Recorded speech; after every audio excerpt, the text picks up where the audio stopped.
Hello and welcome to another edition of the Movie Trap Podcast. First-time listeners, this is a film podcast. You'd be surprised to learn it's hosted by three white men. And in this, we talk about a series of movies on a similar topic. At the end of that topic, each of us picking one film relating to it, we vote on which was the best in that round, and then choose a new topic, depending on who gave us the biggest treat. And so on and so forth. We also have a bonus edition where we can award points to each other, which you may hear over the episode. We each have 3 bonus points to give. This particular round is about Sam Peckinpah, but before we get to the movie of the moment, let me introduce my co-hosts. With me, as always, are Chris Boroff. Hello! You're supposed to... There you go. Say something? People need to know what you sound like. Hi, my name's Chris Boroff. Hello, welcome, and well met. And we're going to go ahead and throw it back to Zach so we can do the rest of the intro. Okay, great. So now we know what he sounds like, which is the purpose of these introductions. Also joining me, as always, is Russell Carlsen. Hi. Anyway, hi, I'm Russell. And for this round, and so far this round only, we have a guest for the entire trio of films, and that would be Russell's twin brother, Richard, who may sound very similar, but here he is regardless. You guys are dynamite at intros. I mean, I'm telling you, you guys just nail it every time. I know. I should really write this down. We're still figuring... And in fact, we are already planning on changing how we do this for the next round. So it's like, why bother? It's going to be the same nonsense. I think loyal listeners will know that this has been a moving target podcast from the beginning. So thanks for... It's almost your gimmick. If I thought I was going to continue to be the intro guy, I would probably just write like a script that I could do every time. Right? Yeah, I've already got that in the works. I'm not going to be that guy. My better 2/3 is going to be assisting me in the communications department because I need help. Yeah, she's tearing her hair out every episode. Yeah. It's a living nightmare. Like her and Zach are just like, it's a clock, guys. Explaining how the alphabet works to me every time has been endlessly fun. Yeah, I actually gave up on that because I just decided one person just say people's names instead of like... Now we still have to do that for I think the rating part, so that's going to be a challenge. Yeah, and part of the reason why I'm not doing it is because of my twin brother, and I thought, with me and Richard on any particular episode, that's a lot of my sounding voice. I'm going to give a small spoiler. Were you both to give a rating or introduce yourself alphabetically, Richard would come first.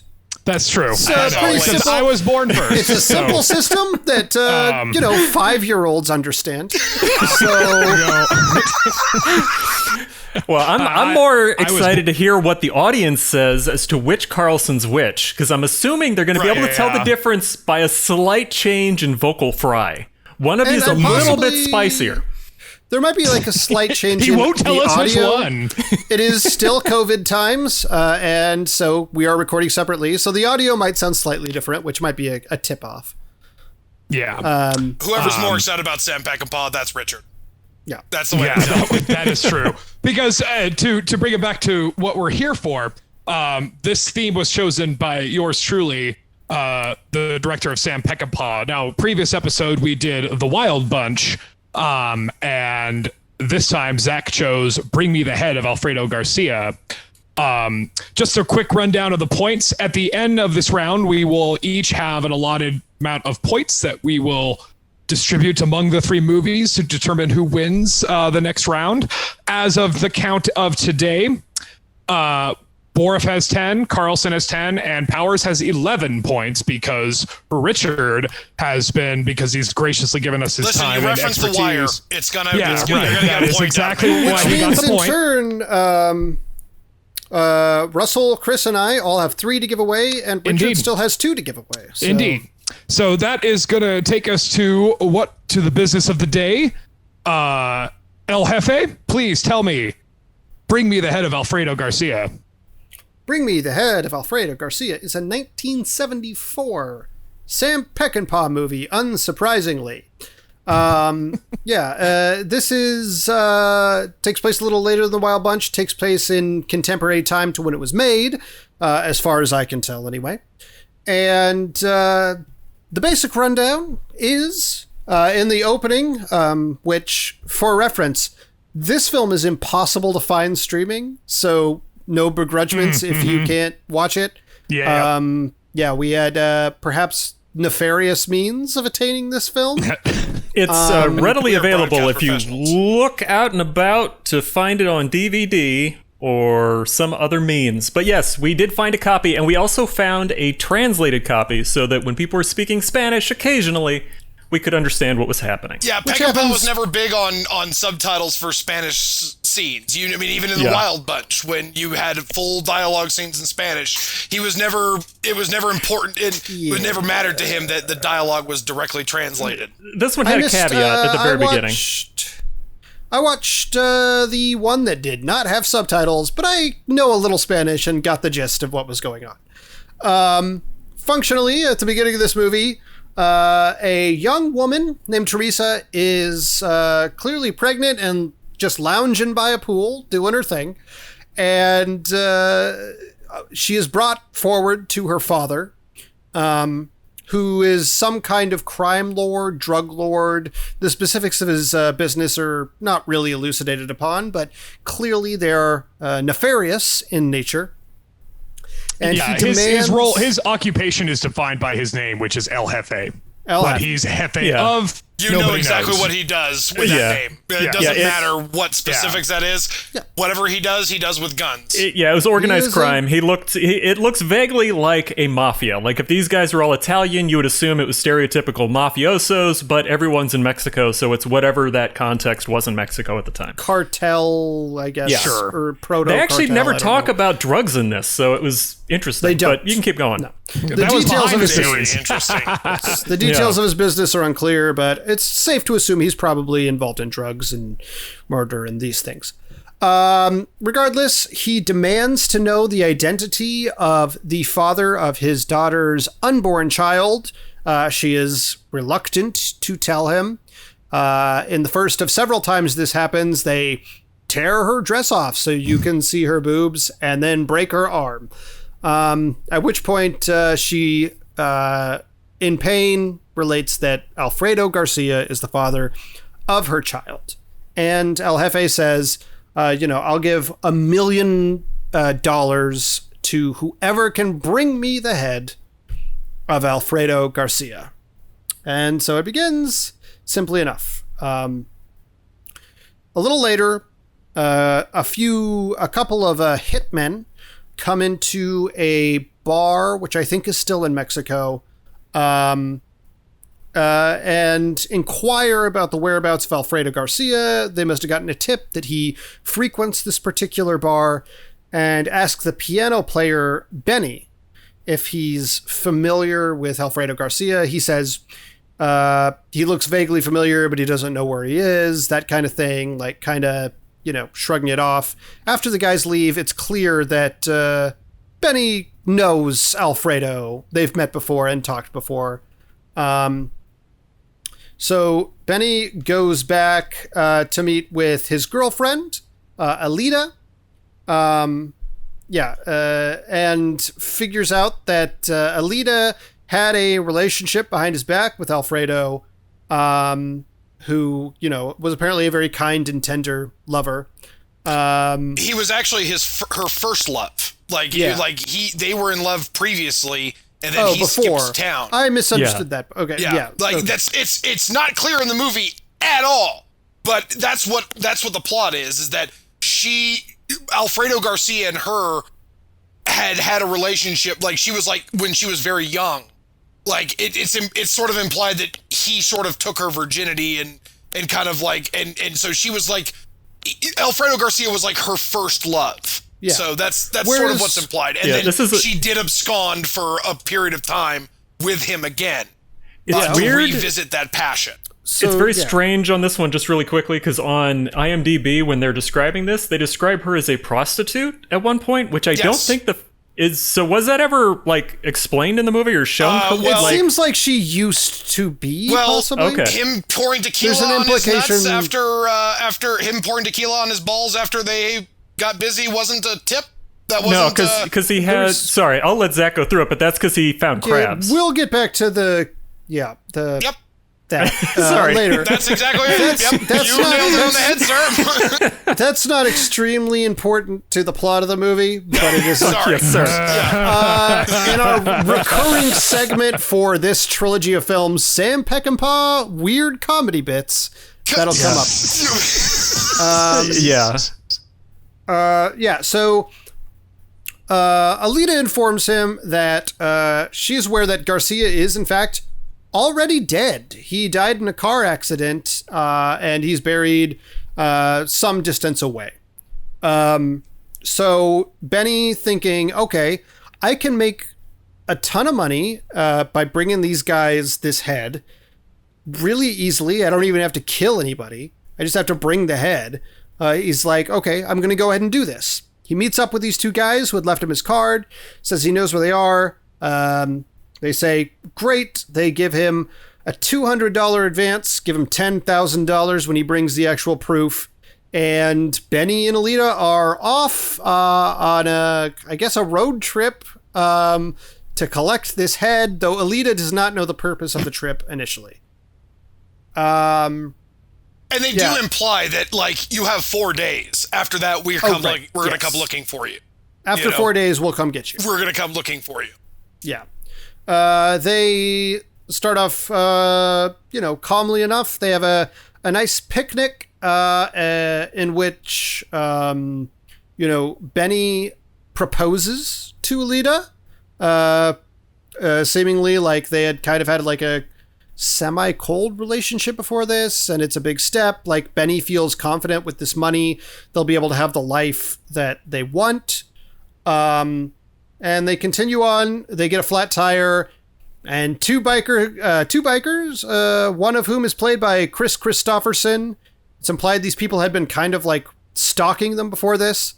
Show up and hold them at gunpoint and like bring Alita to the side to rape her. She is like, I don't know. Her reaction to this is very strange. It's complicated. We'll go into the scene. Right. We'll go into the scene more, but like, yeah, it's a very straw dogs moment. Right. It's a very straw dogs moment. Bonus point to Borif. He gets another bonus point from Richard. Draws that line. Right. Thank you, sir. I would briefly. Chris Christopherson was 38 in this movie. He was 2 years younger than me, and looking at him makes me feel like a child still. But keep going, Zach. To be fair, he probably had a full-grown beard at like 13. But Benny manages to get the upper hand on these two bikers and kill both of them.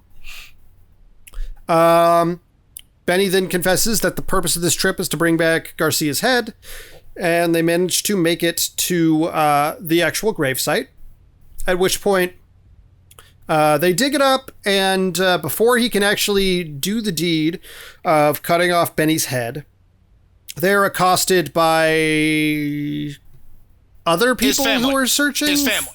It was Alfredo Garcia's family. Okay, I thought they showed up later. To the grave, there's a whole funeral scene. That's his family, essentially. Oh, okay. Yeah. But so they are... but I thought it was the two henchmen. The people who whack him over the head of the shovel is the hitman. No. What he's talking about is that, like, when they first arrive to the grave, they're met by a group of people who are praying and whatever by the grave. That's Alfredo. That's Al's family. That's Alfredo Garcia's family. No. I think what Zach was talking about the people who get. Yeah, after that, it was Benny the people who hired him to do it in the first place. Yes, right. Because a couple other people searching for the bounty. Right. Functionally. Yeah. Knock him out and kill Alita. They cut off the head and take it. Benny wakes up, half buried. Alita is dead next to him. And he goes after these people. He sees some some random bystanders who inform them of the make and model of his car, which he uses to track these folks down. He kills them and reclaims the head, which he puts on ice. This is when it kind of becomes a little bit more like of an Apocalypse Now. Like, he's in this car with all these flies and begins to speak to Alfredo's head. If you guys have ever seen the movie Sorcerer, it has a real strong vibe of Sorcerer in the end, where he's driving around with a dead body just talking to it. It's very strange. It's the only other time I saw someone talk to a dead body this much in a movie. I love it. It was weird. Now that Elite is dead and all this, he's killed these people, Benny is clearly unraveling. He's increasingly like in a disgusting suit and sweaty, and he has like old blood staining his forehead for much of the rest of the film. Same white suit he's been wearing for days. Yeah. Sunglasses that he never takes off. The sunglasses he never takes off. Benny is eventually ambushed by Garcia's family, who reclaim the head and threaten to kill Benny when the two hitmen who first met him in the bar show up, pretending to be just travelers who are lost. But they pull out a machine gun and kill pretty much all of Alfredo's family. They get the head back. There's a tense moment between Benny and these two hitmen about his money, and ultimately Benny decides that rather than waiting for them to kill him, he's gonna shoot him himself. Well, I mean, it's implied that like they're about to kill him. You know, Yeah, like it's very clearly they're about implied. to kill him too. So Yeah, it seems like they're not gonna pay him, and they're just gonna take the money, the head, and get the money for themselves. It's also somewhat implied that these two hitmen might be lovers, is the vibe I got very heavily. Yeah, there's a little bit of that. A lot more heavily implied than the Strother Martin LQ Jones character from Wild Bunch. But yes, that was an actual thing in the directing and the writing of the story, is that those two were actually absolutely lovers. Yeah. It's odd that he does that in movies a bit. He loves it, man. He thought it was great. Yeah, I know.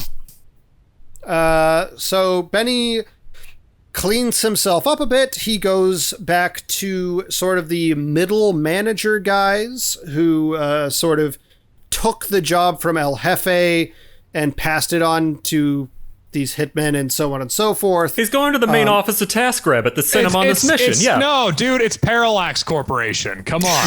Yeah, that's exactly what I understand. Yep.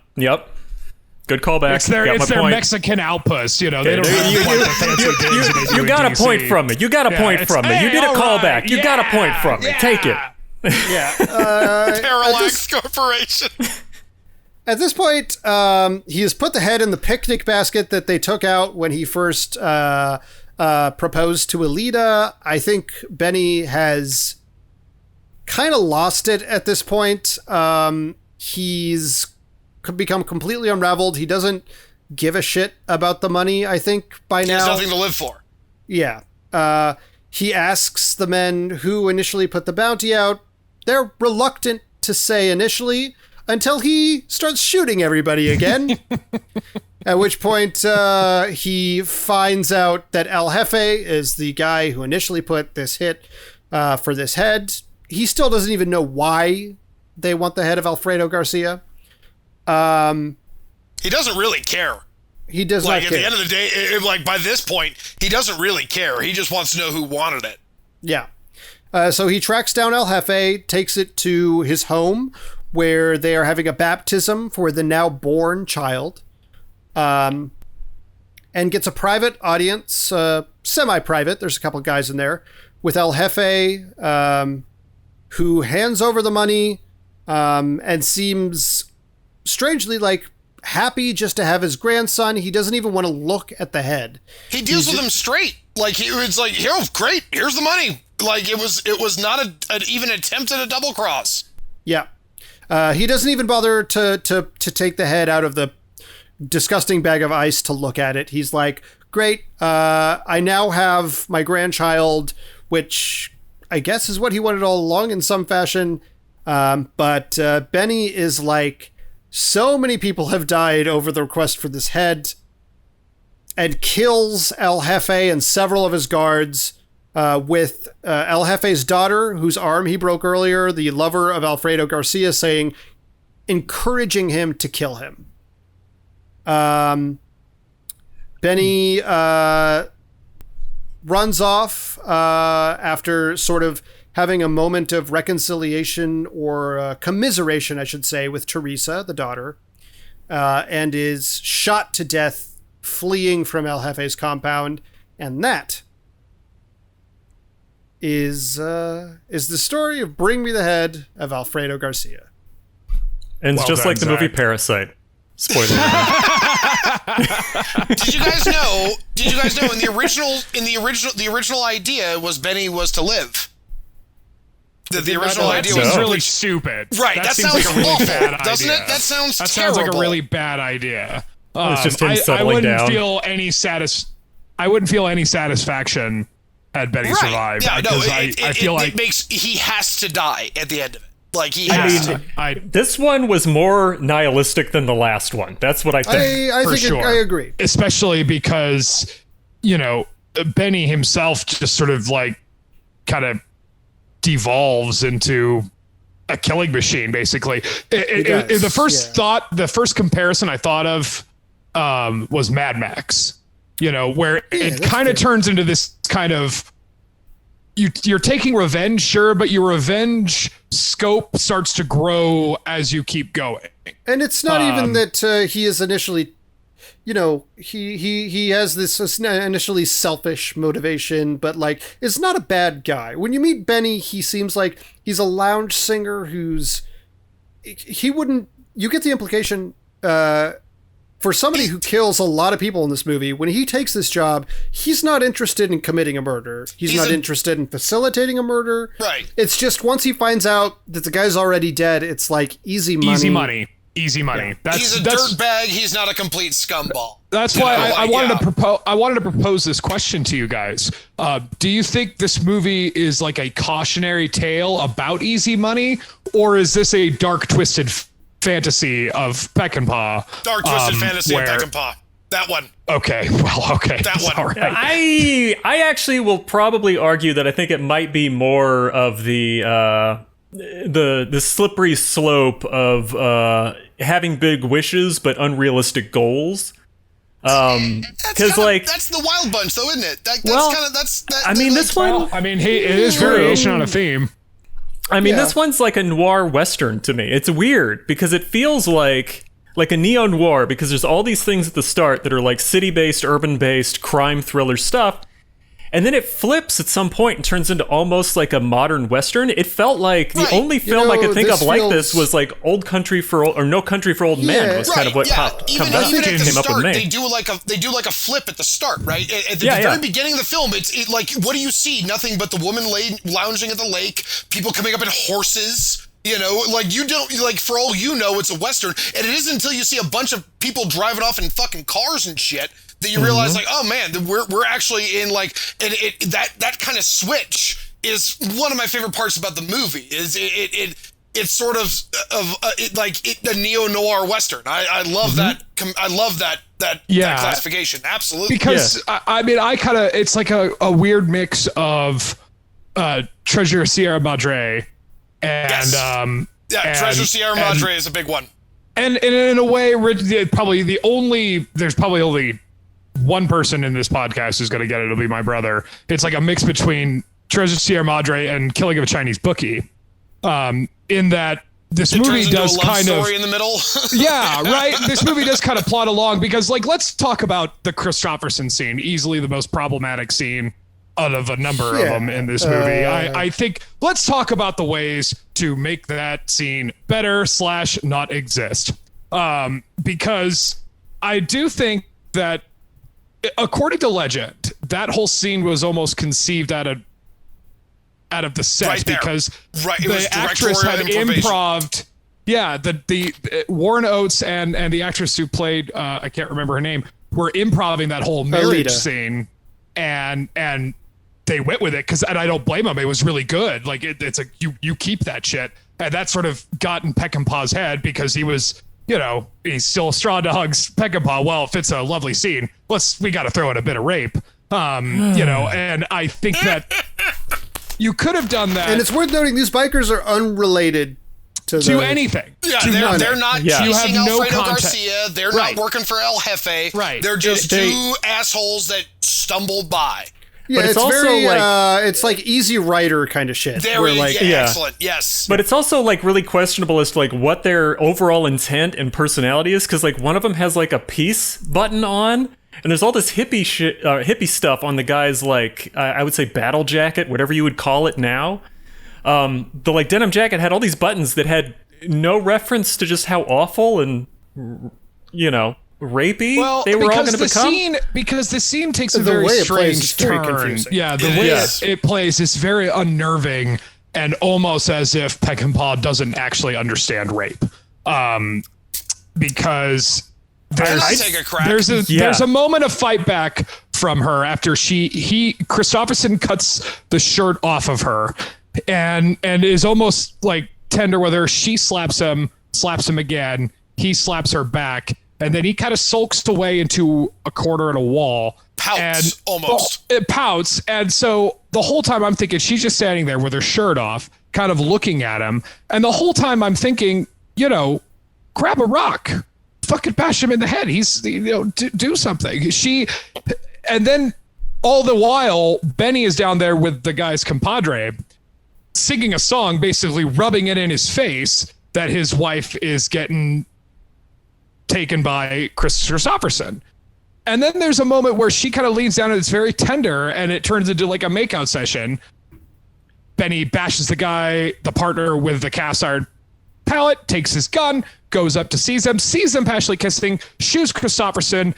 Partner comes up, he shoots Christopherson, they stole away. And at that moment, that is when Benny reveals to her that this is what the purpose of the road trip is, and that I love you, and this is the purpose of this road trip. At the end of that's when he reveals that he loves her.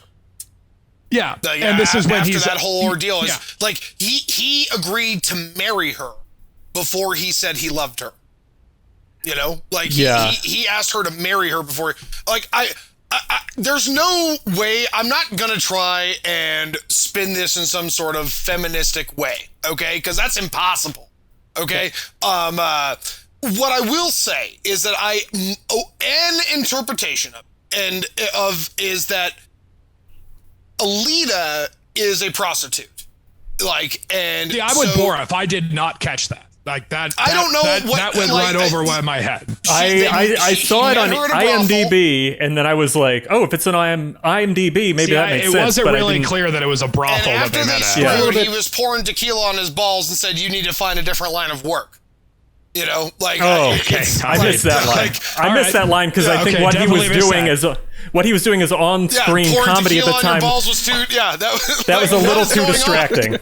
The thing is, pulling little things off his balls and cracking them over the camera. Again, we can get back to that moment later.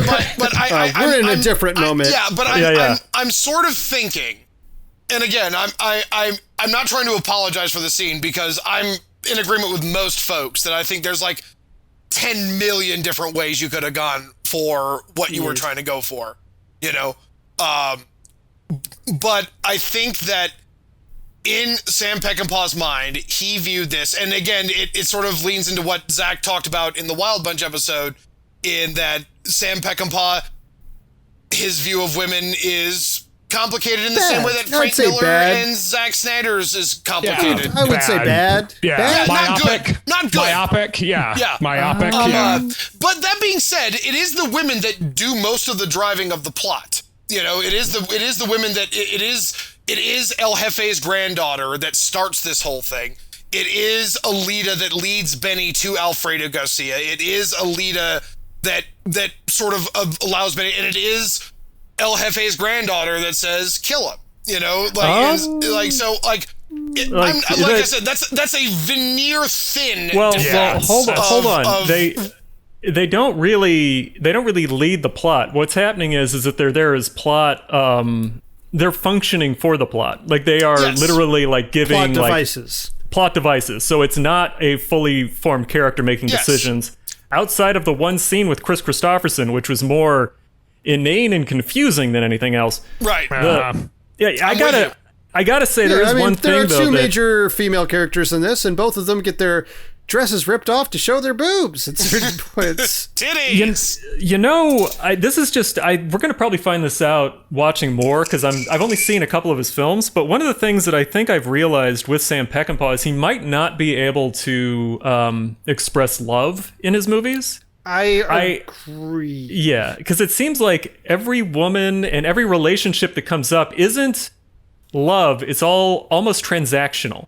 Like it seems like there's so many transactional relationships that are based solely off what someone's going to do or what someone has. I would completely agree with you in that Sam Peckinpah views the relationship between men and women as a transactional relationship, but Sam Peckinpah really does view the relationship between men and men as a different thing. Like he really does view that as sort of a more sacred kind of an understanding, you know?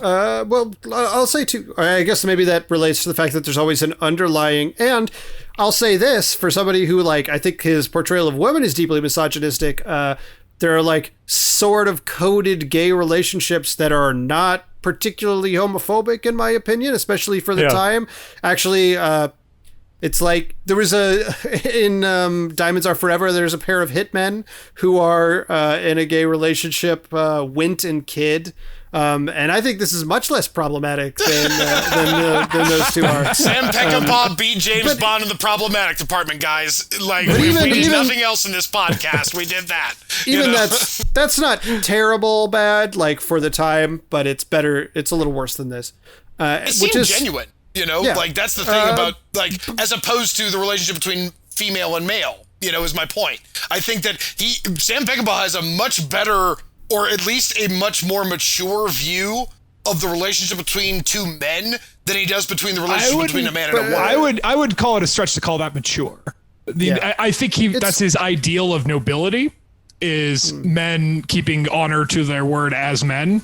But I wouldn't necessarily call that a mature view of or the even world. honor. It's more like honor among thieves. Right. That's fair. Okay, that's fair. I get you. Yeah. But I'll say two things. One, I think this movie becomes much better in the second half when Alita is not in it, because that character was so problematic and just it's so much better when he is having his breakdown and talking to the head and on this dark sort of completely agree journey of the soul. I think that part is much better than the first half of the movie. And I also almost like the first half needed to be like 10 minutes. Yeah. I think it would have been more interesting to spend more time with this guy breaking down. And I think that half was a lot better. And it reminded me of another thing that, I don't know, there was probably a time in my life where I would have liked this more than if I'd seen it for the first time now. And it reminded me of, this may be slightly controversial, I think Bill Hicks is not a very good comedian as an adult. I think there's a time in your life where you like Bill Hicks, and he has a few good bits. But he's also just so angry and like it's loud, it's aimed at a certain exactly. And I feel like there's this element of this I sometimes see creep up, especially in the first half of this film. That's how I was feeling. It's like when I'm watching a Bill Hicks routine as an adult 32-year-old, and I'm like, I don't know, man. This is like weird 90s or earlier masculinity that like I don't like and I don't care for. Yeah. The Gen X. Zach picked the movie, guys. Just want to let everyone know. Zach. I've never seen this shit, my man. Right. Yeah. He picked it on the title, and who could blame him? But that title rules. The only one I've seen is Straw Dogs, and Straw Dogs. I guarantee I like this more than Straw Dogs. I like the second half of this movie more. And I would even go so far to say that the problematic scene is much less problematic than it is in Straw Dogs. I think the second half of this movie is pretty good.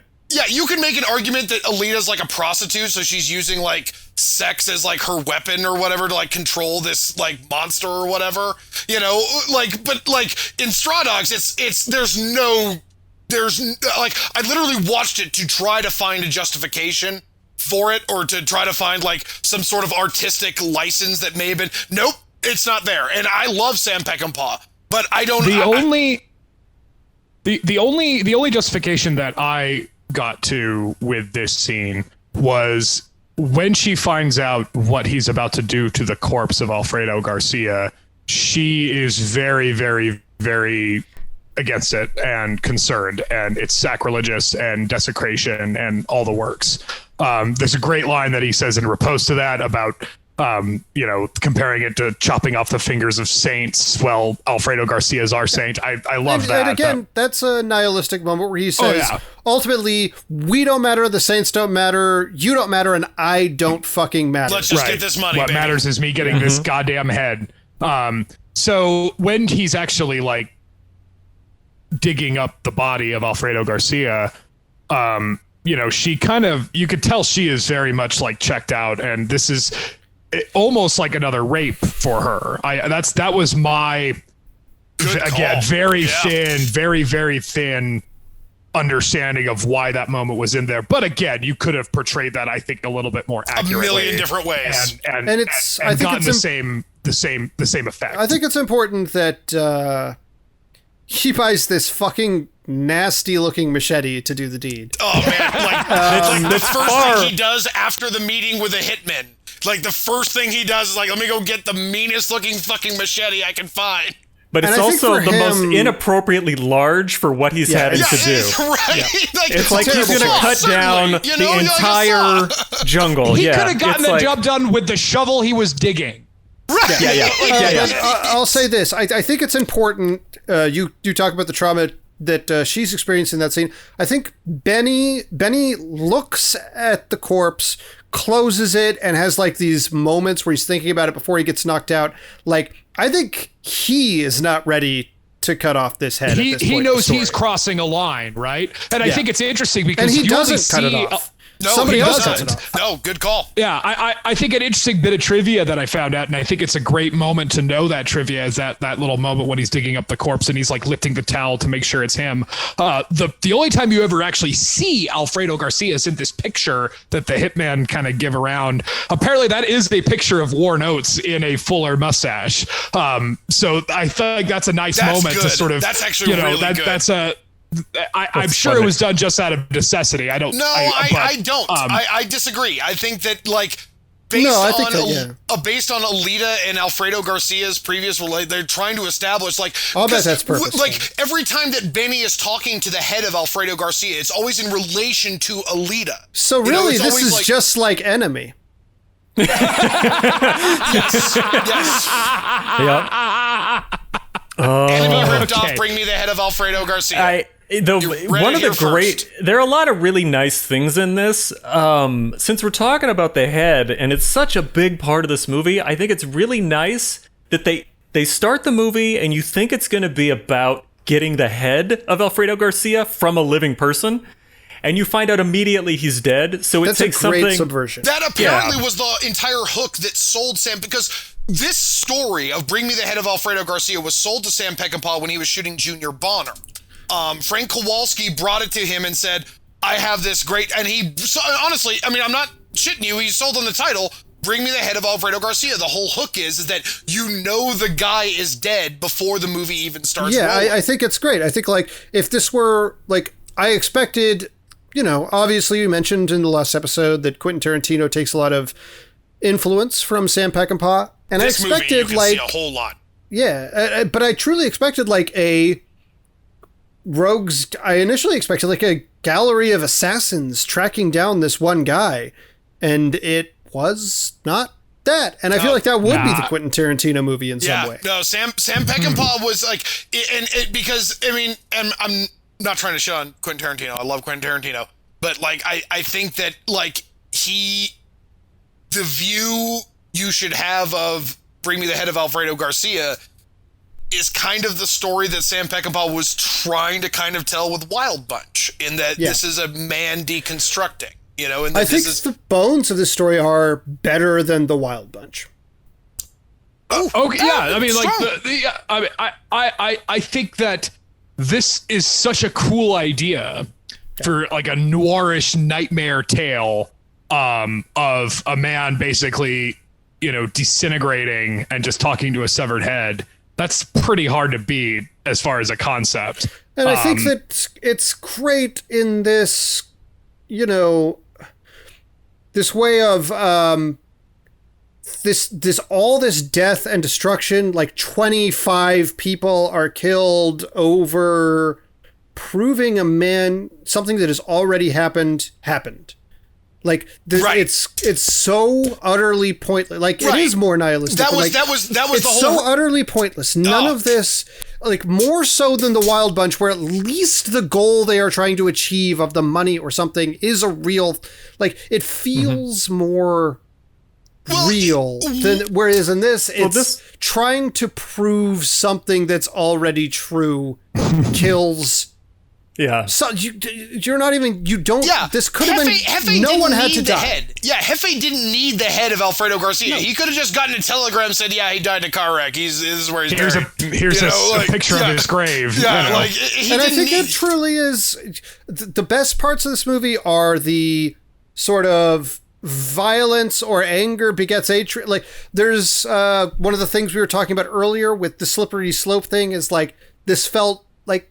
You know, it reminds me in a more modern sense of like Breaking Bad, although obviously Walter White leaned into that. This is more like a Jesse Pinkman character who gets thrown over the edge and becomes like El Camino kind of era. Right. Like that. he always looked at the edge, but he was never pushed off of it. Like you but could tell he's he was not a guy inherently a bad person. Right, like you could tell he's a guy who doesn't mind getting his fingernails dirty, but does not want to get blood on his fingernails. You know, like he doesn't mind. Like, and that's the anyway. That's the I completely agree that that's the kind of character he's trying to do.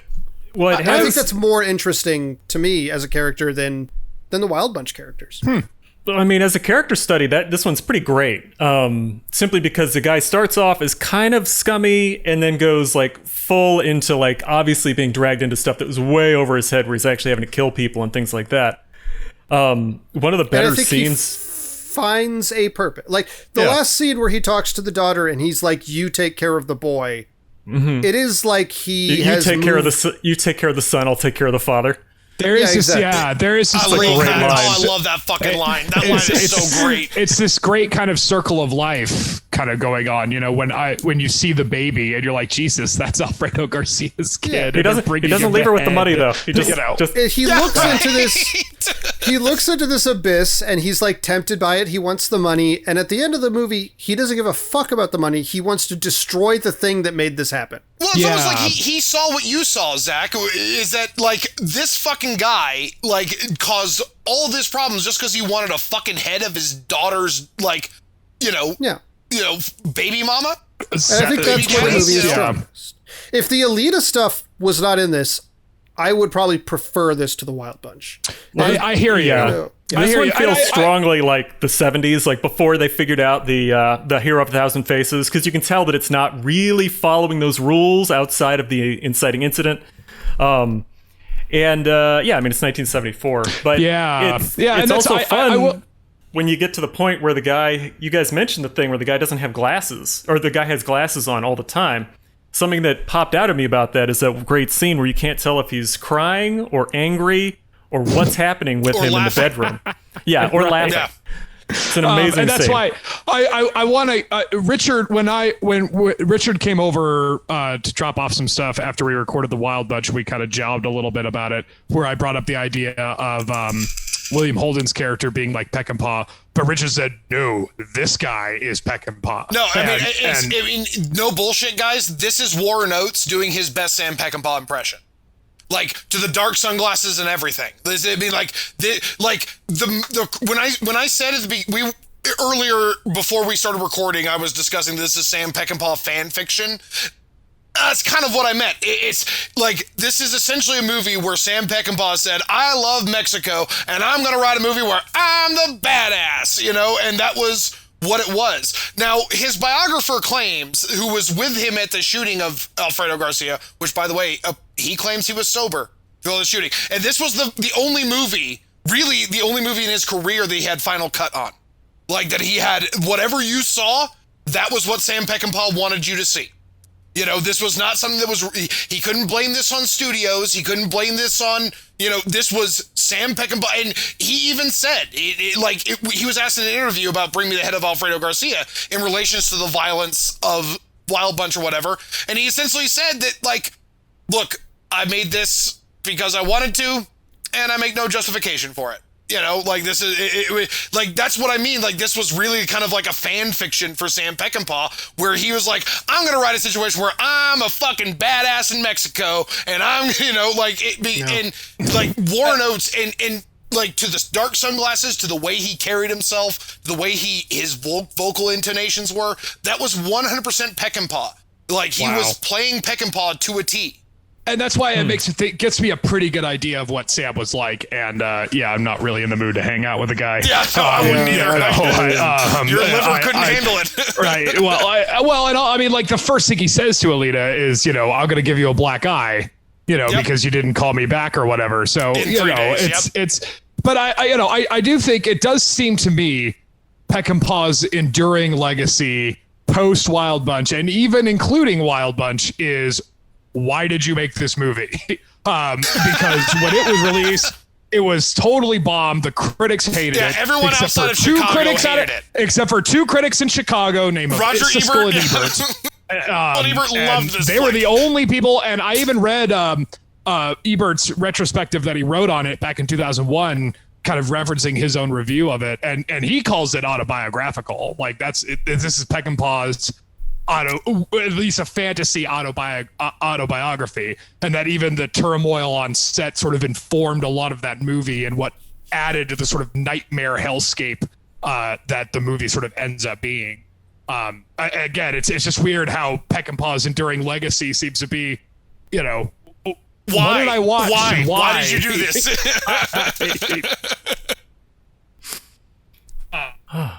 Yeah, but like, even post Wild, I mean, like, there's a lot of references to the Wild Bunch cut in this movie. The slow motion, the quick violence. Oh, that's Sam Peckinpah's. That's his trademark. Is the Is that whenever that's see post Wild Bunch, right? No, yeah. Well, like, I mean, honestly, like, Wild Bunch is where he defined it. But you watch any of his movies, anytime anybody dies, it happens in slow motion. And the reason for that, apparently, is while he actually served in World War II.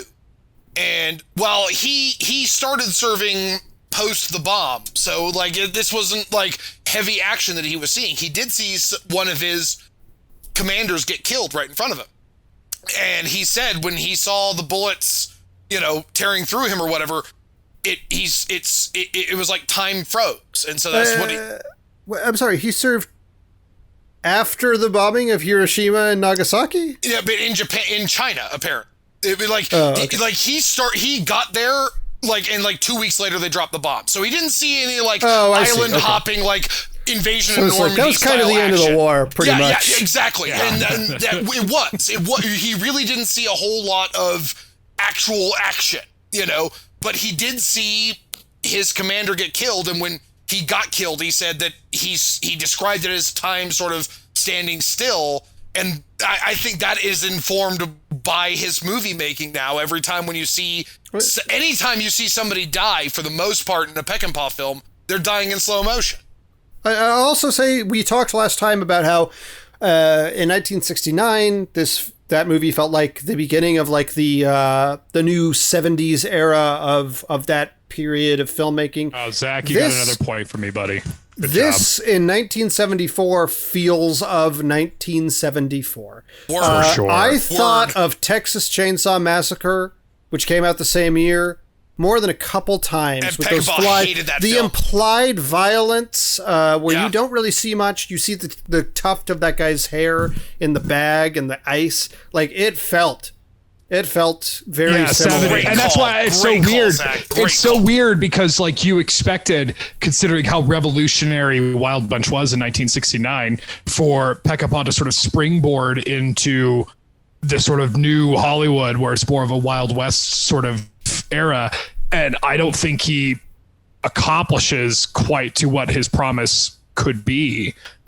Certainly not with this film. Again, I haven't seen too much. I'm not as informed of Peckinpah. This was a changing time period for the business, because like going into the 70s, they had just kind of caught the start of the wave that would be like the auteur stuff. So all the people getting like tons of money, and you get your Steven Spielbergs and your tentpole films and all that.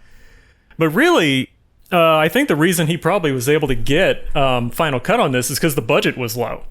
And he shot in Mexico. Nobody wanted to go. He almost risked a union blackout for shooting him. He almost risked a union, like a straight up union like boycott of that, because he was quoted in an interview that Hollywood is dead. I'm shooting in Mexico forever. You know, and that's not what he said. What he actually said is, if MGM is what Hollywood is, then I don't want any fucking part of Hollywood. I'm going to shoot Mexico forever.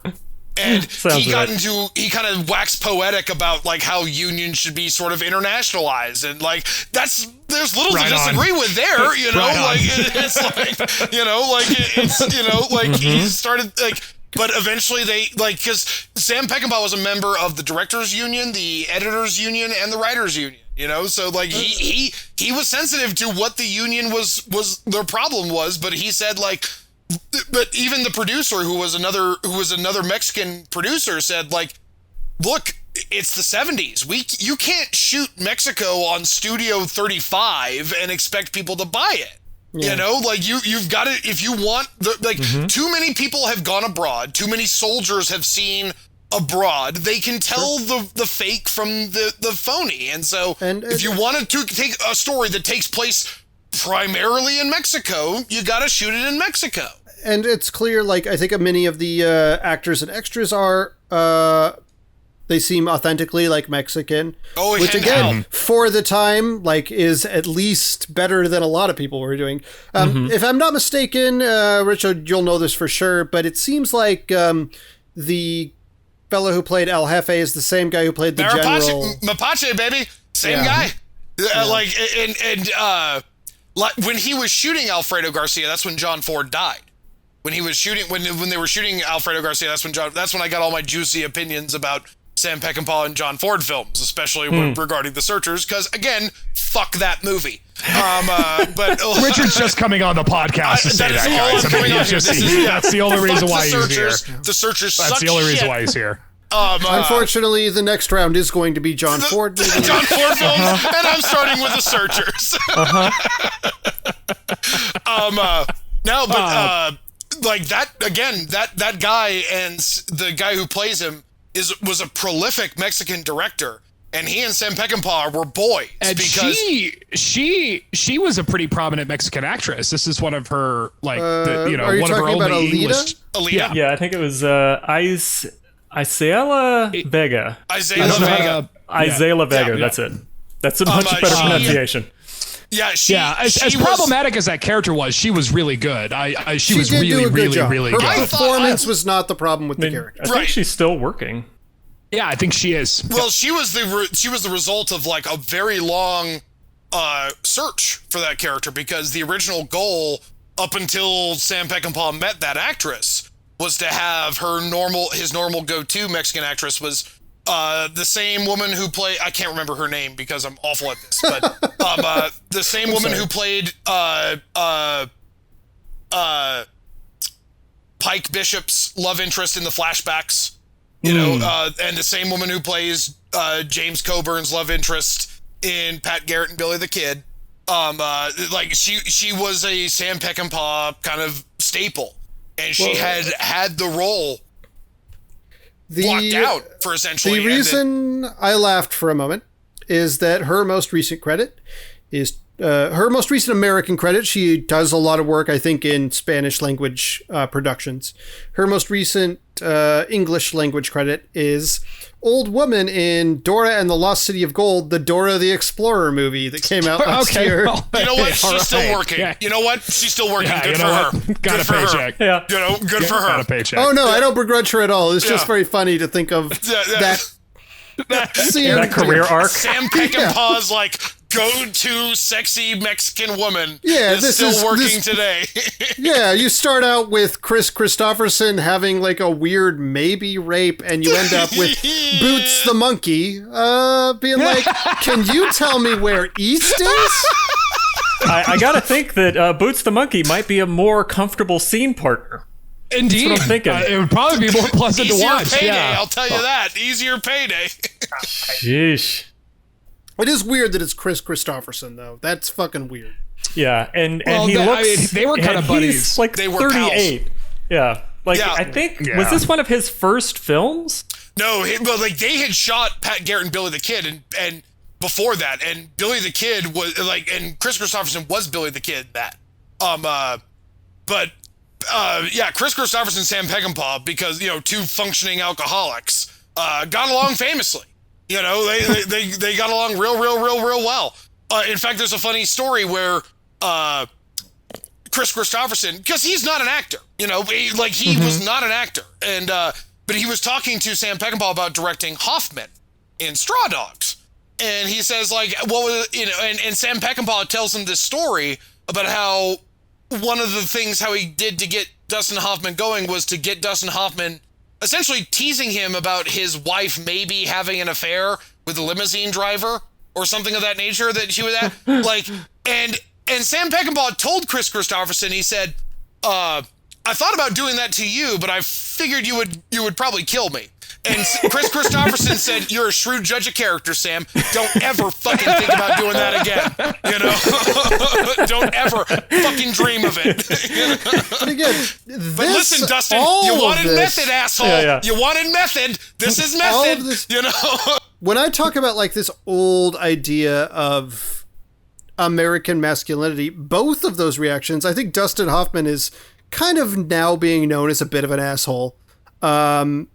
And also that reaction is like, if somebody said that to me about my girlfriend, not spouse, or if she were my spouse, like, I wouldn't be angry. I'd be like, what the hell are you talking about? Shut up. Shut up. What is this bullshit? Well, since I've also dealt with bullying, I can say that it might have been brought up in a mixed crowd where you couldn't really call people on it easily.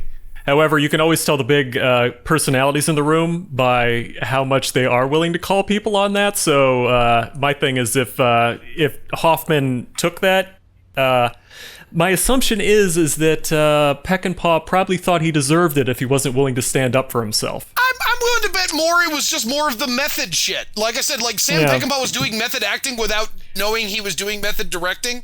Because like that isn't that method? Like isn't that what it is? You're supposed to like kind of put yourself in that. Well, that guy, he is method. I think Hoffman. Yeah, but I also think that Peckinpah's directing style is, as we talked about in the Wild Bunch, and probably certainly true for Alfredo Garcia, is that he kind of grinds you down to the nub and leaves you vulnerable to suggestion, much like a cult leader or a third world dictator. Warren Oates almost described that exact same process in the screen tests.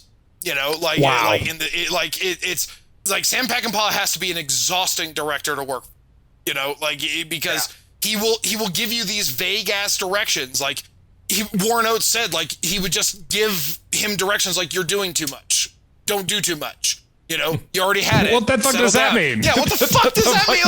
Like too much what? Like he would say shit like, who are you trying to be, Warren Oates? Like, who are you trying to be, James B? Like, what the fuck are you talking about? So I like I said, like he's got to be one of them. I guess it's just the craft of acting, and my ignorance of it. But like, I can't imagine like taking direction that way, and thinking that like it has to be a special kind of actor that can work in that kind of using those directions for what you're trying to do. Well, that's why I think he's got a good eye for that kind of drama, because, even in this movie, that whole marry me scene is a very, very good scene between the two of them that apparently was completely improvised. Improvised. And I think part of the reason why both the actors were willing to go that extra mile in that improvisation is because they've already been shooting with Peckinpah for a couple of weeks and will lead you to just be a shell of a person. And any sort of, even if it's pretend human connection, is going to emote from you. And I think that's why he does what he does. I don't condone it, but I get why he does what he does. It's also one of the only scenes of tenderness in the whole movie, because I think everything else is except just for the them weird having sex. rape one. Except for the weird rape one, there was Okay, but yes. So the first half of this movie is marred by the fact that it's so uneven in the way it treats Alita. I think the two scenes in particular, like if you lifted that weird like day after scene where there were like crabs and like it was fucking weird as shit. And then also the bikers coming along, like lift that shit out of the movie and make the first half of this road trip a very sweet moment where this guy is like, I can see my future and you don't need a fucking biker to come in and rape your wife in the middle of it for no fucking reason. Bingo. Like, agreed. Then this is great. Like, this is, I think, like, again, like, this is as good as Wild Bunch if you just cut. Why is that there? Like, this is a guy who thinks he's taking the easy route to an idyllic life and gets cut down hard in the second half. Like, the second he has to chop off that head, that's when his legs get cut out from under him. You know what I mean? Mm-hmm. And with that biker shit, and with that, like, and making Alita such a terrible, like, the way they portray that character in certain scenes instead of just being like a good, you know, person. I think that, let me ask you this, Zach. Do you think that it would have been saved if it was better established that Alfredo Garcia and Alita had a previous relationship? I actually think it would have been worthwhile to more go into that, because I think that Alfredo and Benny as two parts of like the same life are, yeah, that's a really interesting thing. And like the part where he starts talking to the head and it's like adversarial at first and then almost more like friendly. Yeah, they're like comrades. Like he understands this part of himself, this literal part of himself. He says to him, like, the best part of you is with her. Yeah.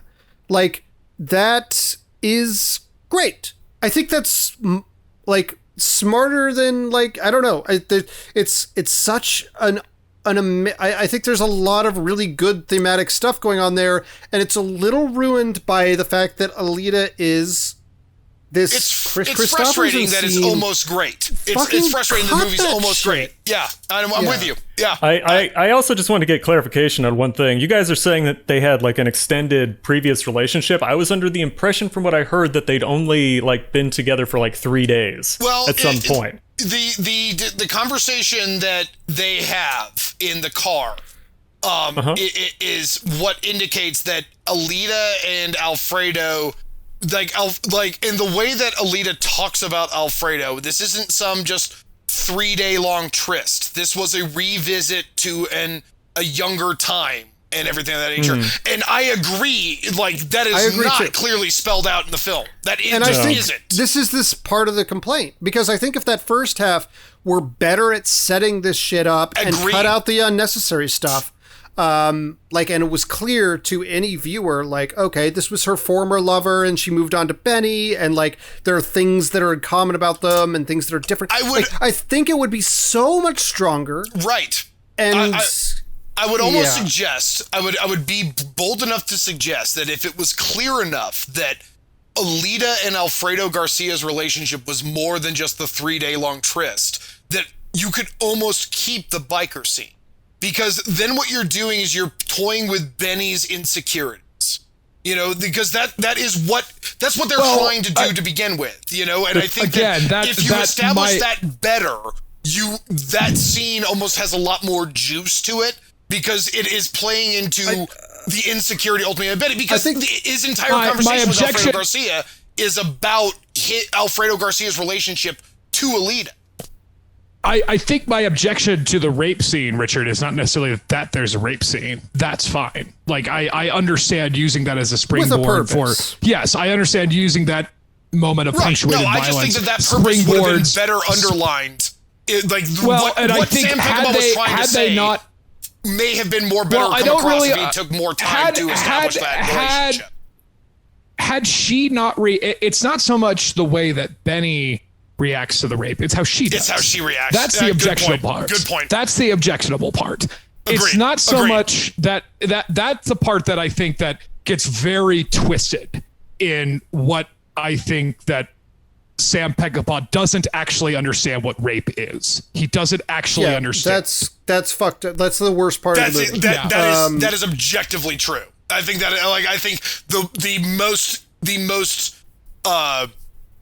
the easiest you can go on Sam Peckinpah is to say that he doesn't know how rape works. I think that is the well, most it seems like the most egregious part of it is just that it's sort of thrown in, and it doesn't have bearing on the story outside of that scene.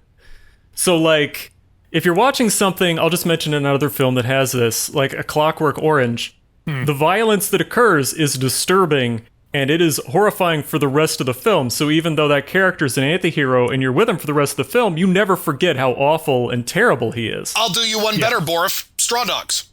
I'll do you one. I mean, like, seriously, think about Straw Dogs. After that scene, that's when Dustin Hoffman becomes, like, violent. That's when the movie takes a turn. You know, the movie plods up until that rape scene. And so, I think the difference is that, like, I think it's really the effect it has on the victim. Because it's like, the rest of Clockwork Orange, I'll just say it. It follows Alex. It doesn't really deal with the victim after that. However, she is dead, and it deals with the aftermath as it applies to her husband. We never see that in Straw Dogs. Yeah, you never see that in Straw Dogs. You know what? I'm actually going to give Chris a point for, I think that is a good examination of how, like, things like sexual violence need to be. Agreed. Agreed. Yeah. I feel a little uncomfortable that this is the first time you've given me a point, Zach. I don't know about ever. That's not true. That's definitely not true. I have records, sir. Congratulations, Borf. You got sexual assault right. You know? We've all been fucking stingy. And Chris, you haven't given a point to anybody. Yep. Oh, wait. Oh, I did. I think gave me a point for the Parallax Corporation. Oh, okay. Never mind. I missed that. But actually, I do have a question. Go ahead, Zach. I'll say, yes, this is a movie that whiffs the setup and almost lands the landing, sorry to be redundant, so well that I almost forgive how much the setup is fucking whiffed. And I think that, again, like, there are things in the second half of this movie, like that moment where he says, like, you take care of the boy, I'll take care of the father. And especially if you extend the comparison between him and Alfredo as similar characters, that line could have so much more impact. Yep. Like, he is being, in many ways, like, protecting this child from the tyranny of this fucking El Jefe character in a way that Alfredo can't. And you know what? Fuck it. Give Zach another point. You know, like seriously, because you have no more points, and you didn't give me one, you asshole. That's fine. But like the reason why is because that theme is actually revisited in plenty of Peckinpah films. You remember back to The Wild Bunch. I mean, the idea of children being exposed to violence is shown throughout Peckinpah, and that's no different in Bring Me the Head of Alfredo Garcia. You know, like, there are plenty of kids witnessing Benny being a badass and shooting 6 guys with a clip of, 3 bullets. You know, like, I would say that underlines a theme that Peckinpah really tries to tell in most of his films. So good call, Zach. So fuck it. Point to you, sir. But that was the end of my thought, so go ahead. I think that's pretty true, because, like, even there's this moment at the end of the movie where this little boy is just sort of walking around the bunch of bodies, and it kind of harkens back to the beginning of The Wild Bunch, where it's just a bunch of kids playing with bugs, and that kind of image sort of being a metaphor for the whole story. And I think you're absolutely right. It does seem to be that that Peckinpah has more of a tenderness towards children than he does for women. He seems to, he does seem to have more of an awareness and sensitivity towards what children are going through than what women go through. I think that's a good point, Zach. I think that's a good point. Yeah. I guess, I don't know, Borf, if you've got anything else, I think we could jump on to final thoughts. And we would probably jump into final thoughts. I was going to casually ask you guys if you're familiar with Sam Fuller at all. Is anybody else a Sam Fuller? You've brought up Sam Fuller before in comparison Not to familiar. Sam Not familiar? Peckinpah, and I'm not as familiar as I should be. We'll watch at some point. This it's interesting because he worked around the same time period. He was like I think a little bit older than Sam Peckinpah. But a lot of his films were all shot like he was one of the first people to do like indie films in Hollywood at pretty cheap levels. And a lot of his storylines were very intense. Like he did The Big Red One and a bunch of other things. And The Big Red One is like notable for being the I've seen that so many times before. Yeah, Big Red it's One. It's like an inversion of the World War II myth. And there's some other stuff in there that's kind of interesting. Have you not seen the Big Red One, Carlsen? I have not. No, I'm googling it now, sir. Oh, okay. It's one of I would say it's one of Mark Hamill's best films. Okay. Mark Hamill was in it as a young man, and he's an actual actor in it. Hey, you're talking about the Joker, sir. You leave I mean, Mark Hamill alone. the Joker. Yes, the Joker. Listen. All right. Star Wars: A New Hope. Mark Hamill was not fucking winning any Oscars. Okay, guys. Like, let's Batman the Animated Series. Mark Hamill should have won an Oscar. All the Oscars. Yeah. So I guess. Let me briefly say, as a final thought, I don't know exactly how crabs works. I don't know if there's little things you pull out of your pubes and you can crack in half. Smaller. I like figured it'd peanuts. Be smaller. I don't. I guess I should read up on crabs because I didn't realize you could literally pull little, I think, lice. Is that what they're supposed to be? They are lice. They're essentially lice on your pubes. That's what crabs is. Not that I know. You can crack them in half like a walnut in your finger. Yeah, and then bite the girl that gave them to you, and you know. Yeah, like a wooden nickel. Yeah, that's real crabs. Oh my God. So I have a bit of homework for you then, if you're really curious about this. The writer Jim Carroll, I believe of the same band that is the one who made All My Friends Are Dead. People Who Died, yeah. People Who Died.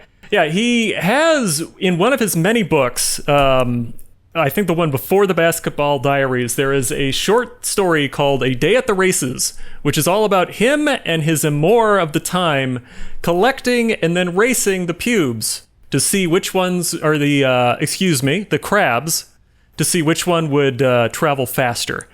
The pubes is just as horrifying. Yeah, I mean, it's not hard to understand that the man was very committed to heroin at the time. A less interesting race, the pubes. They just lay there in a semi-straight line. Yeah, right. Then it's really about lung power, isn't it? It's about aerodynamics at that point. Yeah. Before we move on to final thoughts, can we give some time to the two hitmen? You know, I think they were great. I actually like those characters a lot. Because for one, the mention of I liked the two hitmen and I liked the two middle managers. I liked both of them. I particularly liked the two hitmen of Gig Young and Robert Webber.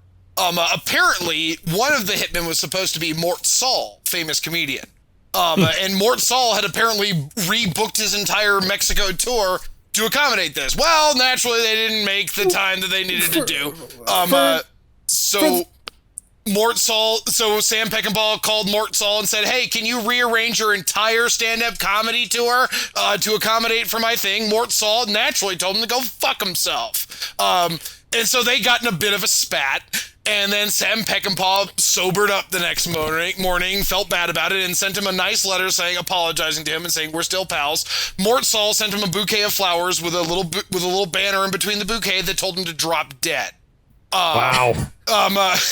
They're still pals to this day. They were still pals to the end. But Wow. that was just how Mort Saul was. For the people who understandably can't get this movie streaming and can't go through the hassle or whatever, it's worth noting when the two hitmen show up sort of nearish the end of the movie, one of them is killed before the other, and the other is clearly distraught. Yeah, Robert Webber is he actually doesn't care about Benny. He actually he like forgets about Benny and the family of Alfredo Garcia who were attacking him. He is so focused on this man's health. I just loved how, like, and I'm saying this knowing that there was a scene involving them at the piano where Robert Webber actually elbows a woman in the face. I love how downplayed. I forgot about that. Yeah, that's. Knowing that, I love how downplayed they were. You know, like I love one of my favorite scenes in the movie is when he says you have 4 days, when one of the middlemen who's obviously like above the bounty hunter says you have 4 days, and Robert Webber just like, and Benny, after that we come looking for, you know, like, and it's so matter of fact, and it's just so like this guy, like, and with that elbowing of the woman as comedically awful as that is, was that supposed to be? Because as we know, gay guys hate getting their dicks touched. You know, that's just a straight up fact. You know, they are to me very similar. These characters predate it. I think they're from like '69. Winton Kid from Diamonds Are Forever. I mentioned them earlier. Like they're similar to those two characters. I don't even think Peckinpah made that connection, but I guarantee that is a straight line comparison. You know, like, but yeah. They're very solemn, straight-laced hitmen who clearly have a relationship. And if you watch Diamonds Are Forever, you also get the immortal line, and I quote, "Keep leaning on that tutor, Charlie, and you'll get a shot in the mouth." Delivered by Jill St. John. Subtle. You know what? I'm going to give you guys one more fun fact about Diamonds Are Forever, just because this one's crazy. Jill St. John, who's the Bond woman in that movie and delivers that line, also the other Bond woman in that movie, the secondary one, is Lana Wood, sister of the one who died, Natalie Wood. And after Natalie Wood died, Jill St. John, who co-starred with Lana Wood in that movie, married Robert Wagner, and I'll top it off. Lana Wood almost drowned making Diamonds Are Forever. There's a scene where Shut the fuck up. There's a scene where she's held under a pool by like some concrete, and they had it like weighed so that she could like lift her head above the water, but the concrete slipped down and she almost drowned on the making of that movie. So holy shit. Was Robert Wagner on set? Not as far as I know. We're going to start getting letters written into us from Robert Wagner fans. I know, right? Yeah, right. We're going to get Boris prepare for a strongly worded letter. I'm sure if there are Robert Wagner fans out there, I'm sure they know this can ain't going anywhere. It's going to be kicking. Come on. I mean, obviously, the stunt team saw her struggling and saved her in time, so that's good. Well, good. That's good. Yeah. The system works. Yeah, and that's why so to go, I guess to kind of bring the head of Alfredo Garcia to a close, I'll go ahead and start since I'm the one who launched this Peckinpah pantheon. We have you to blame. Yeah. It's not, I'm with Zach. It's not at all what I expected. I mean, it is absolute. You hear that title, you hear Peckinpah, you get a certain image in your head of what it's going to be. And it's a lot more character based than I thought it was going to be. However, I mean, it's a pretty grim movie. It's a very grim, nihilistic movie that's kind of dull at the beginning. It kind of plods along. Like I said, like a lot of people credit Killing of a Chinese Bookie as Cassavetes' best. I found that movie to be very boring. And even the turning points into the action parts of this movie do seem kind of muddy and unfocused. Overall, however, I think the noirish wasteland that Peckinpah clearly delights in is still pretty compelling, even if it's not all the time entertaining. I guess as far as me recommending, I would probably only recommend for educational purposes, just because this movie does have a sort of weird, lasting cultural reference to it. Like they reference it in the Gilmore Girls, and it's weird how much this movie is referenced. And even, you know, the fact that you thought of No Country for Old Men, I mean, Deakins even said I based it off of the head of Alfredo Garcia, and you could kind of see how those movies really look alike. I think Kill Bill. If I'm going to tell people about Bring Me the Head of Alfredo Garcia, outside of educational purposes, I could probably point them to a couple of the movies that do kind of the same thing, only I think a little bit better. I brought up Mad Max just because that was the first comparison I thought of. In fact, briefly before I was going to mention this, there is a short that kind of went viral, however things went viral at the time, in 1986 called Bring Me the Head of Charlie Brown, that was worked on by a fellow who went on to do work for The Simpsons. He was a co-writer for WALL-E. Jim Reardon. Reardon, man. Jim Reardon. Dude. That guy's no joke, man. That guy can write him. That guy can spell wrote the good Simpsons too. The good Simpsons. They even have a clip of one of Sam Peckinpah, or not Sam Peckinpah, Warren Oates screams from this movie. God, that's awesome. Inside the clip, it's only about 3 minutes long. That's you can find it on tremendous. YouTube. Wow. It's there's like visual references that are exactly the same. You know. I'll see if I can find it. Put in the show notes. There's a Wild Bunch reference in it too. Lucy shoots Charlie Brown in the back in the same way that Will Holden gets shot in the back. Near the end of the Wild Bunch. So, Borif, you asked last time, why is Peckinpah a big deal? There you have it. You know, it's if you end up in Charlie Brown, you know. I mean, let's see. Let me go ahead and give you my final thoughts real quick. This movie's strange. It was pretty uneven at times. I think it's like common in like the 1970s way, but also beyond that, like just storytelling wise, there were some really strange choices that were made. At times it almost felt like they were going for a semi-documentary style with how they shot and recorded audio and things like that. That reminded me of later films like Henry Portrait of a Serial Killer, things like that. Which you can Henry either... Portrait of a Serial Killer is a good call. Good catch up. Good catch. Well, I mean, you can either view it as it was shot that way intentionally, and they did that as a good director choice to say, like, I'd like to double down on this and make this be, you know, we're taking a weakness and turning it into a strength. Or it could be that they just had such a low budget and they had to shoot really quick. But there's ways to shoot it loose, like this film does, where they still make it entertaining and interesting. I think obvious influences down through the ages, like we're dealing with like Robert Rodriguez everywhere, and I would say that like a great deal of his film career and Quentin Tarantino, a lot of them borrowed so much from this that you can just tell really clearly like why people are, you know, affected by this. This one for me doesn't play as well in modern times. I thought it was okay. I'm glad that I have a familiarity with it now, but at the same time, you know, I'm ready to go on to the next thing. I'm ready to see another film by this guy and see if something else might be more likely to be the best film that he's made, since that is the raw. I haven't done my wrap up yet. Okay, go for it. So I'm just saying, don't announce your movie. Oh, I'm not. I'm all for you. Go ahead and do your wrap up. I'm done. Okay, I thought you were about to announce your movie. I was okay. No, I was stopping as soon as you told me to stop.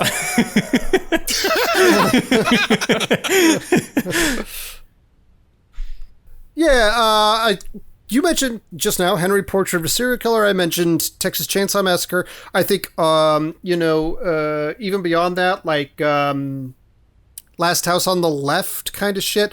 Like this feels like mid-70s horror in some parts, in the way that Wild Bunch felt like late 60s new wave, like Western shit.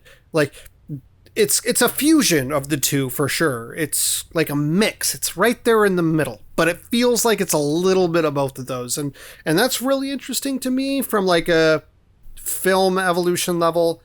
I think 20% of this movie drags down. There's 20% of this movie that's pretty bad.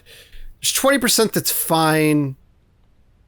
And 60 might be too big. But like, you know, there's some percent of this movie that I think is like really good stuff. And I just wish the really bad stuff were gone, because I would probably like this more than... I mean, maybe I still do, because it feels more unique than the Wild Bunch to me. I just wish the really shitty stuff weren't there, because there were parts where I didn't enjoy watching it, and there were parts where I was like, this is unique. This is something that I haven't seen before, which I could say to a degree with Wild Bunch, but not to the same degree, if that makes sense. Yeah, no, I get it. Mm-hmm. I get it. I understand why this is a dark horse for his like masterpiece, because this could have been his masterpiece. And it's even more depressing that this was the one that he had the most control of. You know, like even more depressing. I think, like Zach, you had it right on that this had the potential to be something great, and instead it was just something. You know, directors always strive for like ultimate control, but a lot of people work better with adversity. Like if you look at I think Spielberg and the Coens are the only ones who like can get away with it. You know? I would say the Coens. Yeah, the Coens, mainly the Coens. Ready Player One. Ready Player One. Yeah. To speak of something that came a few years later and obviously had a much bigger budget, the darkest moments of this did feel like Apocalypse Now to me, which I personally actually prefer to the Godfather films, but that's just me. I concur. Yeah. No, I concur. So there's things about this movie that I'm like, so interesting, more interesting than anything in the Wild Bunch, and the lows are just so low that it's difficult. It's difficult to figure out where I stand with this film, and I'm glad I have another week a week or two to think about it. So that's essentially my wrap up. Okay. Yeah. Richard, I guess since you're here, do you have any final thoughts on Bring Me the Head of Alfredo Garcia? I mean, look, your guys are absolutely right. Like all of the criticisms about this movie are underlined by the fact, as I just said, that this was Peckinpah's, he had complete control over this movie. You can't say that about, he would never say that about any of his films. But this was the one film that he said, this was mine. I had complete control over it. And he really made no attempt to justify it. He really made no attempt to explain it, or it was just, like I said, that's why I think this is Sam Peckinpah at his most Quentin Tarantino. In that, it really is like, you know what? People already think of me as Bloody Sam. I made Ballad of Cable Hogue, which had no violence and nobody went and fucking saw, you know? And so now I'm just going to, I love Mexico so much. I'm going to tell this story where it's about just like I said, it's like a Tarantino kind of fan fiction. It's like I'm Peckinpah and I'm just a badass in Mexico, you know? And I guess watching it in those glasses, those dark glasses, I think made me appreciate it a little bit, in that I don't think it's as good of a film as Wild Bunch, not by a long shot. But I think that it was the film that Sam Peckinpah was the happiest with, for better or worse. You know, I think he was the most happy with how that. In other words, how Bring Me the Head of Alfredo Garcia turned out on film was what Sam Peckinpah had in his head, for better or worse. And I think that is why it does get into the discussion of the best Sam Peckinpah films, and that it is the most unapologetically Sam Peckinpah type of film, you know, and that it is Sam Peckinpah being the Sam Peckinpah that all the studios wanted. And not for nothing, this movie bombed. I mean, like Russell alluded to it, but the critics hated it. Outside of Siskel and Ebert, nobody got this fucking film.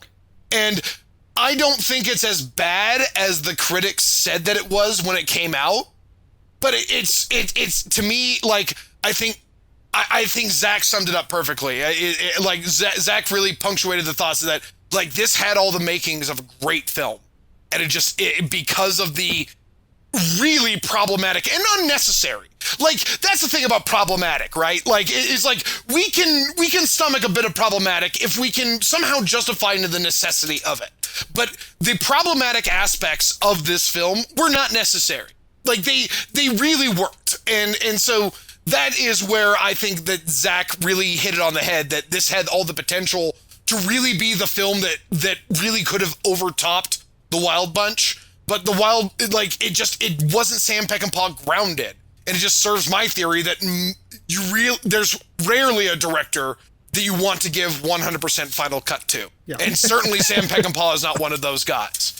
I think that the way I would phrase it is, I think pretty clearly The Wild Bunch is a better film, and I think this is a more interesting I film. think that is wholly fair. Okay, well, let me go quick rundown before we figure out what we're watching next. Let me do a quick rundown of the points. Richard, you are out of points. No points. Zach, you have 2 more points to give. I have 2 more points to give, and Chris has 2 more points to give. The count as of now, Borif, at the end of next episode where we do our voting, Borif, you will have 12 points. I will have 11 points, and Powers will have 13 points to vote because he got. So we're really set up like a motherfucker with that last point, brother. Like, yeah. We're really set up like a nice little Caesars reunion here. We're gonna see how the Ides of March treat you, buddy. See how successful it is. After watching this movie and knowing that we have a limited range of Sam Peckinpah movies, like, if Russell tries this shit again, where he picks an extremely limited pool, don't worry. There's then we're gonna have to institute a veto system. Okay, the next one is Kubrick, and my film is Clockwork Orange. Guys, no, like I said, Clockwork Orange is not the same. I think I agree. Arguments. That was my point. Is that like Sam Peckinpah and the Wild Bunch is one of those rare things. Like, you can't even do that with Spielberg. Like, you can't do it with Capra. You can't do it with Billy Wilder. There's very few directors that you can do, like, this is a great director and this is his best film. An unending reign of fuckery if he really wanted to. I could, okay, and if it makes you feel any better, Zach, I am, like Benny, finally taking off my sunglasses, washing my face in the mirror, wondering where it all went wrong. I distinctly doubt Chris's movie will be the winner of this round. I can tell you where it all went wrong, and it's probably going to be on the next movie we watch, guys. Oh boy. Okay. You see, when you gave me so many choices, it was so tempting to go with the greats like The Osterman Weekend, which was apparently directed by mostly the other person in the movie. And I'm a big Chris Christopherson fan. Oh boy, so Pat Garrett and Billy the Kid was right there. There's another one that's even more right there. Oh, you son of a bitch! I didn't choose this. It's casualty. It's very tempting to say Convoy at this point. It's so tempting. I was gonna say, oh, you son of a bitch, don't do it. I thought you were gonna pick the worst one just to fuck with Russell, and I just was in the crossfire. Well, The Osterman Weekend would be the one that would kill you if that was the case. I'm telling you, Convoy is way worse than The Osterman Weekend. Trust me. And The Osterman Weekend is a pile of shit. But I'm still very tempted to say Convoy. The Getaway was right there because it's like the big, clearly like friendly for everybody one. The one I'm going to have to say though is probably going to be Cross of Iron. That's the one I haven't seen, and I'm curious. Okay. Which one? I consider though I heard like that was an interesting movie. I heard it was like his last important film. Which one are you doing? Cross of Iron. Which I think is a World War II movie from the perspective of the Nazis. Yes. Yeah. I have That's not all seen I know. I have not seen it. Like, I have not seen this movie. Stumped the expert, Borf. Good job. Yeah, I'm not an expert. But I just assumed that was the one to pick because the other ones, there were options, but I was like, I don't really want to have to sit through all of Convoy, and I don't think it's worth it for the bit. Why would you give us Convoy? Like, I promise you Cross of Iron is better than Convoy. Richard, vengeance. It's the name of the show, Movie Trap.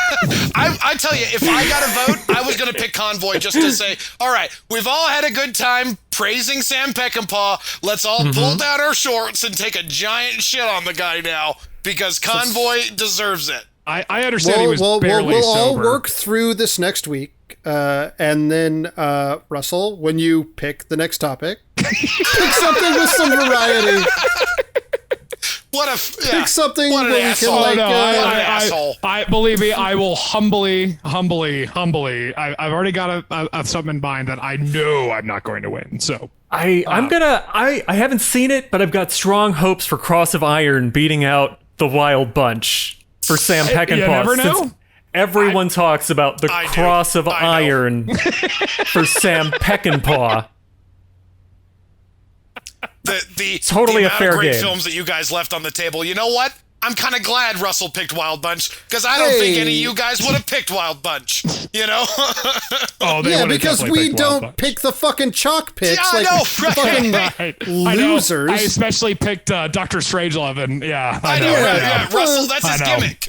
I know. And you know what? Russell has lost twice by his own fault. I know. Always by his own fault. I know. In the All Cops Are Bastards round, the political thrillers one to me was the he clincher. chose Police Academy. Yeah, when he fucked himself in the political thrillers one, that one was hysterical. He had the points. Yeah, I know. that was He had the hysterical. points. Yeah, I know. He had to treat it like it's No like the half fucking points. NHL or some shit. Yeah, it was it was like watching Game of Thrones if the people who were in like dire straits just started telling the truth all the time and just put themselves out there. Yeah, it was exciting and definitely fit in with politics.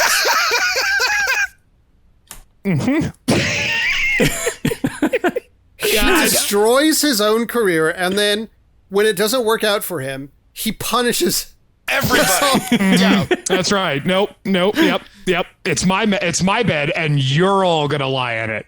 I'm excited for Cross of Iron though, because it's actually one I haven't seen. So that'll be fun. I'm excited for it. I mean, it was not well received. It's got Nazis in it. I have to imagine it's the least troubling of his films. To be clear, I have enjoyed getting to know Sam Peckinpah. If I did it in my own way, I would space these movies out in my life by like 6 weeks. And choose something like Garrett and Billy the Kid, or Ballad of Cable Hogue, or Ride the High Country, or really anything else than Bring Me the Head of Alfredo Garcia and Cross of Iron. Yeah. Boy, you guys kill me. Watch something different in the interim, and I love you guys. Mm-hmm. All right, well, I guess that's as good a time as any to wrap it up. And so next week we will be watching the final of the Peckinpah trifecta, and we'll be watching Cross of Iron, Borif's pick, and then we will be doing the voting. Richard will probably be joining us as well. He is out of points, so he will just be there to be another voice of me. Strictly to tell us stories about how Sam Peckinpah got drunk one time and fought a chicken. Yeah, right. through I would a have done knife that if you chose Pat Garrett and Billy the Kid. Threw a knife at many producers. I guess we'll see you guys next week. This was fun. Thanks for bringing me the head of Alfredo Garcia. I was very excited to watch this movie because you can't beat that title, right? That's such a great title for any. I want to watch it. It's one of the best titles of any movie ever made. I mean, you want to watch it. I got to see how that's gonna go. Speaking of titles, my title is Zach Powers, and I was joined by Chris Boroff. Take care of yourselves and each other. And Russell Carlsen. Thank you for listening, everybody. We appreciate it. And special guest, Richard Carlsen. Thanks for having me. Watch more Peckinpah films. And we'll see you in 2 weeks for Cross of Iron. Have a good night, everybody. $1 millón el que me traiga la cabeza de Alfredo García. Bring me the head of Alfredo Garcia.